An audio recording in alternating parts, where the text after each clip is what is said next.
గడిచిన పుష్కర కాలంగా ఆంధ్రప్రదేశ్లో రాజధాని అంశానికి సంబంధించినంత చర్చ ఇక ఏ విషయం మీద జరగలేదు. అయినా ఇప్పటికీ వ్యవహారం కొలిక్కి రాలేదు. ఏపీ రాజధాని విషయంలో ఇప్పటికీ సందిగ్ధత కొనసాగుతోంది. ఇదే చంద్రబాబుని సతమతం చేస్తోంది. తాజాగా ముఖ్యమంత్రి టీడీపీ కేంద్ర కార్యాలయంలో మీడియాతో ముచ్చటించారు. అమరావతి నిర్మాణం పూర్తి చేసి జగన్మోహన్ రెడ్డి ప్రచారానికి గట్టిగా సమాధానమిస్తాం అన్నది చంద్రబాబు మాట. చంద్రబాబు ఈ మాటకి నిజంగా కట్టుబడి ఉంటారా? మావిగన్ సహా వివిధ రకాల ప్రతిపాదనలు తెర మీదకు వస్తున్నటువంటి తరుణంలో చంద్రబాబు చేసినటువంటి ఈ కామెంట్కి తగ్గట్టుగా వ్యవహరిస్తారా? ఇది అసలైన ప్రశ్న. ఎందుకంటే చంద్రబాబు నాయుడికి ఇప్పటికే అమరావతి చాలా పెద్ద గుదిబండగా మారబోతుందా అనే అనుమానం ఉంది.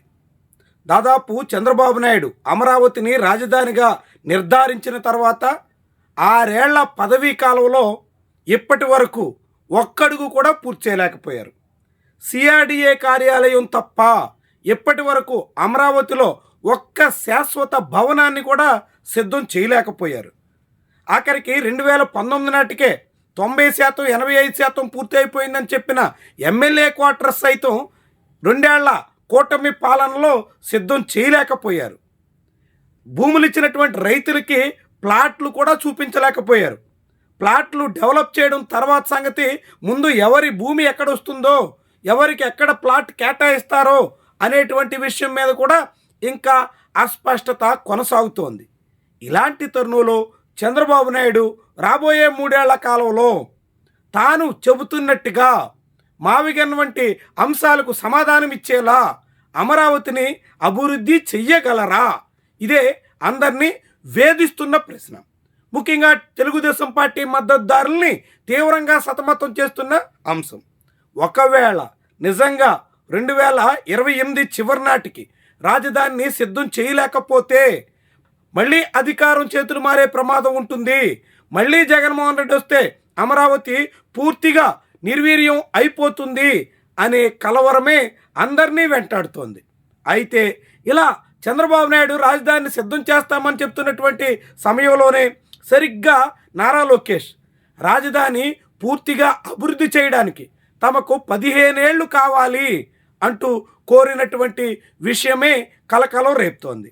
చంద్రబాబు ఏమో అమరావతిని అభివృద్ధి చేసి అందరికీ సమాధానం ఇస్తామంటున్నటువంటి నేపథ్యంలోనే నారా లోకేష్ మాత్రం తమకు 15 ఏళ్ళు కావాలి అని అడగడంతో చాలా పెద్ద గందరగోళం ఏర్పడుతోంది. అసలు రాజధానిని పూర్తి చేయడానికి 3 ఏళ్ళు చాలు అంటూ 2024లోనే చెప్పినటువంటి కూటమి ప్రభుత్వం 2 ఏళ్ళు గడిచిన తర్వాత కూడా ఇంకా 3 ఏళ్ళు కావాలి అనే మాటను మాత్రం విడిచిపెట్టట్లేదు. అదే సమయంలో 3 ఏళ్ళు కాదు 15 ఏళ్ళు ఇస్తే మాత్రమే అమరావతిని రాజధానిగా సంపూర్ణంగా అభివృద్ధి చేయగలం అని నారా లోకేష్ చెప్తున్నటువంటి తరుణంలో ఎప్పటి నుంచి 2041 వరకు రాజధాని ప్రాంతం అభివృద్ధి అయ్యే అవకాశమే లేదా అనే సందేహం కూడా చాలామందిలో బలపడక మానదు. చంద్రబాబు ఒక మాట, నారా లోకేష్ ఒక మాట చెప్తున్నటువంటి నేపథ్యంలోనే ఏబి వెంకటేశ్వరరావు లాంటి వాళ్ళు మరో దారిన నడుస్తున్నారు. చంద్రబాబు తీరుని తీవ్రంగా తప్పుపెడుతున్నారు. 2nd ఫేజ్ 3rd ఫేజ్ పేరుతో ల్యాండ్ పూలింగ్ మళ్ళీ చేస్తానంటే దాన్ని ఆంధ్రప్రదేశ్ రాష్ట్ర ప్రజలు సహించరు అంటూ చంద్రబాబుని హెచ్చరిస్తున్నారు. చంద్రబాబు ఏమో అమరావతి 1st ఫేజ్ భూముల్లోనే రాజధాని కట్టాలంటే అదొక మున్సిపాలిటీగా మిగిలిపోతుంది అని చేతులెత్తేశారు. సరిగ్గా అదే సమయంలో 2nd phase 3rd phase land pooling చేస్తే ఇక అమరావతి పూర్తయ్యే అవకాశమే ఉండదు అని ఏబి వెంకటేశ్వరరావు లాంటి వాళ్ళు గగ్గోలు పెడుతున్నారు. మావిగన్నంటూ జగన్మోహన్ రెడ్డి చేసినటువంటి ప్రతిపాదన ఆషామాషీ వ్యవహారం కాదు అని హెచ్చరిస్తున్నారు. ఆయన ఏదో కామెడీ పీస్గా ఆరంభంలో చూసినా దాని తాలూకా ప్రభావం చాలా తీవ్రంగా ఉంది అన్నట్టుగా ఏబి వెంకటేశ్వరరావు హెచ్చరిస్తున్నారు.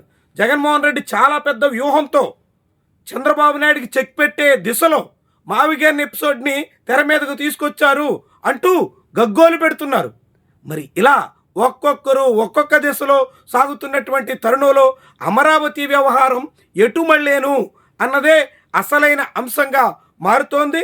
చంద్రబాబు ఒక మాట, నారా లోకేష్ మరో మాట చెప్తున్నటువంటి నేపథ్యంలో ఏబి వెంకటేశ్వరరావు లాంటి వాళ్ళలో కూడా అనుమానాలు బలపడుతుండడంతో ఇక అమరావతి పరిస్థితి ఏంటో ఇట్టే అర్థమవుతోంది. ఇక ఆ నగర నిర్మాణ వ్యవహారం అగమ్య గోచరంగా మారిపోయేనా అనే ప్రశ్నలు బలపడుతున్నాయి. అలాంటి సందేహాలు వ్యక్తం చేస్తున్నటువంటి వాళ్ళకి ఈ సందిగ్ధం ఆస్కారం ఇస్తోంది. మొత్తంగా ఏవైనా అమరావతి విషయంలో చంద్రబాబు నాయుడు మాటలు ఘనంగా, చేతలు అత్యంత హీనంగా సాగుతున్నటువంటి పరిస్థితి అయితే కళ్లకు కట్టినట్టుగా కనిపిస్తోంది.